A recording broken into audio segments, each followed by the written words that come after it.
Equilibrium with forces and moments. A body is in equilibrium when the resultant force acting on the body in any direction is 0 newtons. So for a body placed on a horizontal surface, if we look at the horizontal forces, they will add up to 0. The resultant will be 0 horizontally, and the resultant force will be 0 vertically. Now a body may be placed on an incline, in which case forces parallel to the incline will be 0, their resultant will be 0, and the resultant of the forces perpendicular to the incline will also be 0. And we can look at moments about any point, and the resultant moment should be 0. A combination of resultant forces and resultant moments can be used to solve problems involving equilibrium.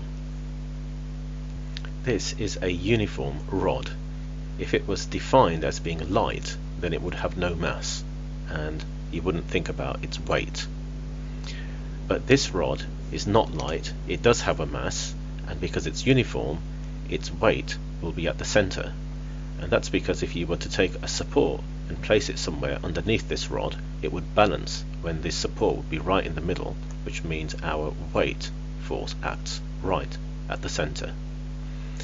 Now, this is a non-uniform rod with a certain mass and a certain weight.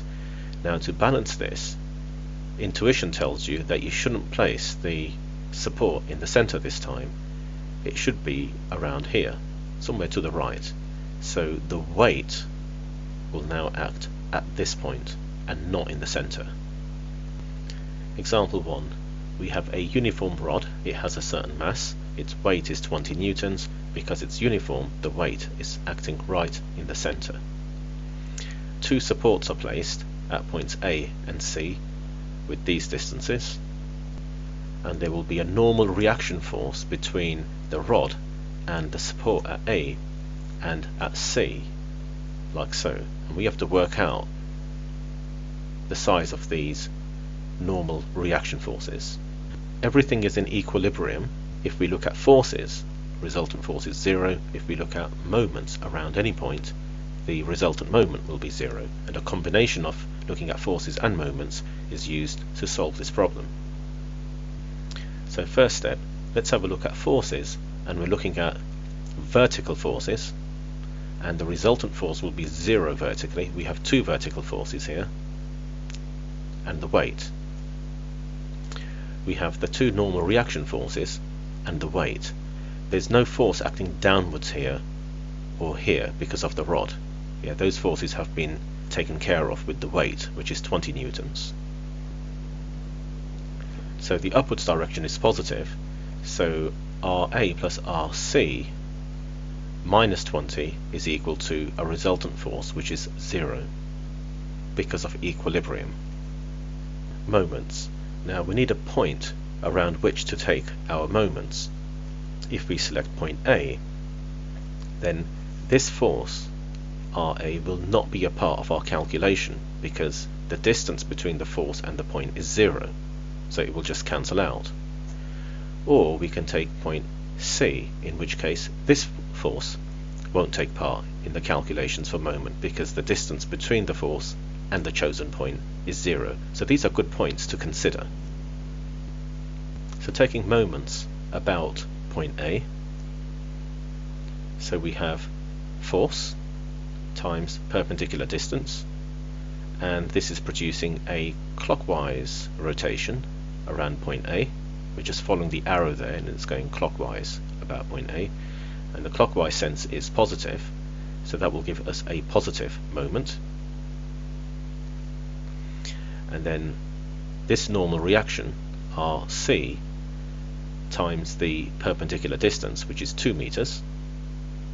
So this is going upwards, and going upwards, that's in an anti-clockwise sense around point A, so that's negative. And the resultant moment is 0 because we have equilibrium. And we can easily solve this to work out RC is equal to 15 newtons. So far we have RC is equal to 15 newtons, and these forces added up to 0. So if we substitute this into here and then solve, we've worked out RA. So this is 5 newtons and this is 15 newtons. So we've answered the question. Now I'm going to repeat the process, but this time I'm going to take moments not at A but at B. Okay, so selecting point B, and clockwise is taken as positive. So we have this force times this distance, which is 3 meters, and this force is going upwards, and around point B that's going in a clockwise sense, so it's positive. This force likewise is going clockwise about point B, so RC times 1, force times distance, and that's positive. And the weight force there is going, it's pointing downwards, so about point B that's going in an anti-clockwise sense, so it's negative. So we end up with simultaneous equations. So this equation here gives us this, and this we got from looking at the vertical forces from before, and we can solve these simultaneously. So I've just subtracted the two equations and then solved to get the same values as before. For practice, try these questions.